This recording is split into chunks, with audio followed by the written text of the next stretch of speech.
সহজভাবে আপনাদের সাথে আমি খাজা রেসিপি শেয়ার করব। রেসিপিটা দেখে আসি। খাজা বানাবো। এখানে 1 কাপ আটা নিয়েছি, সামান্য একটু লবণ দিয়ে দিলাম, 1 চামচ চিনি দিয়ে দিলাম, আর দিয়ে দিব তেল। এই 2 টেবিল চামচের মতো তেল দিয়ে দিলাম। এখন এটাকে ভালো করে মিশিয়ে নিব। এই তো মিশানি হয়ে গেছে। এখন আমি অল্প অল্প করে পানি দিয়ে একটা শক্ত ব্যাটার বানায় নিব। একদম সফট একটা ব্যাটার বানাবো।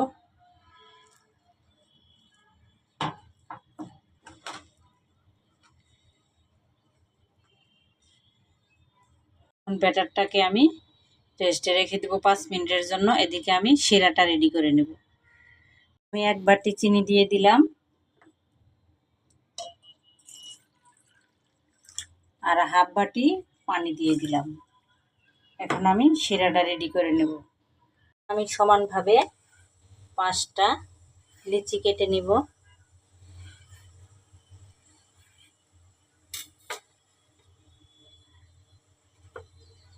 আমি এইভাবে শেপ দিয়ে সাইডে রেখে দিব ঢেকে।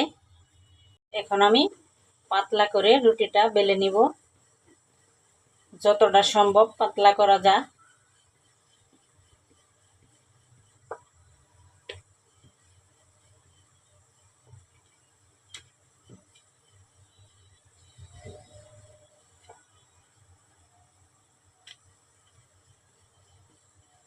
আমি কিন্তু অনেকটাই পাতলা করে বেলে নিলাম।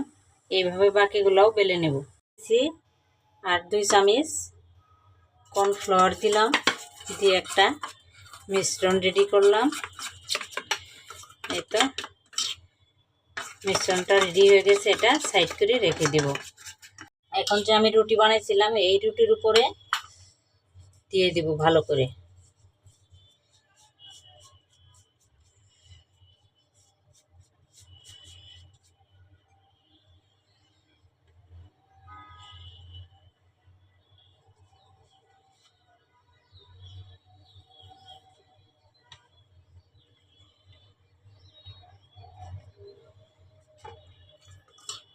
এখানে আবারও দিব।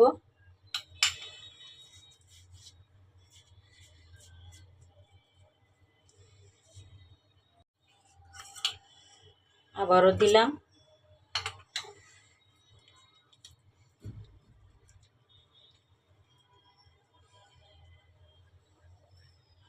এখন আরো একটা রুটি আছে, এটা দিলাম, দিয়ে এটাকে আবারও একটু আলতো হাতে বেলে নিব।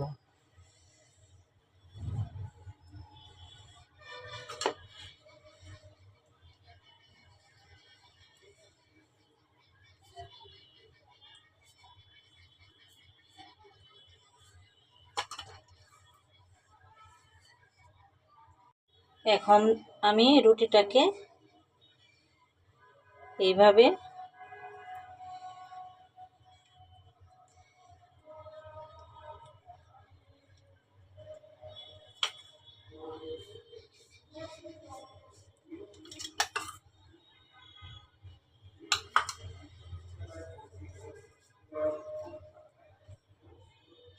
মুড়ায় নিব।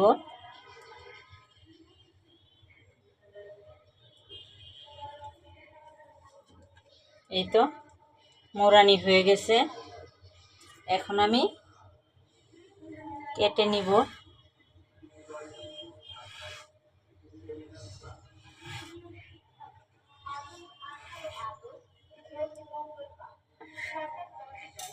এখন আমি এইভাবে এইটাকে হাত দিয়ে এরকম করে চাপ দিয়ে নেব। সবগুলো খাজা আমার বানানি হয়ে গেছে। এখন আমি তেলটা হালকা গরম হয়েছে, চুলায় দিয়ে দেব। গরম তেলে, তেলটা বেশি গরম হয় নাই, হালকা গরম।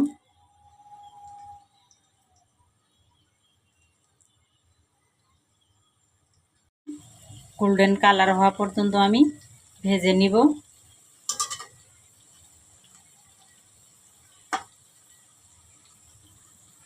তো খাজাগুলা গোল্ডেন কালার চলে আসছে, এখন আমি তেল থেকে উঠায় নিয়ে শিরাতে দিয়ে দিব।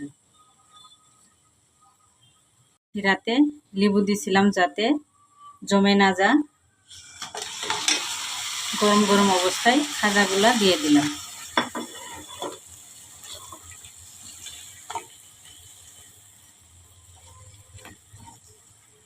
তো সবগুলা মিশিয়ে নিছি, এখন আমি উঠায় নিব। বেশিক্ষণ রাখতে হবে না। চেহারাটায় যদি খাজা থাকে আর কি লাগে বলেন তো।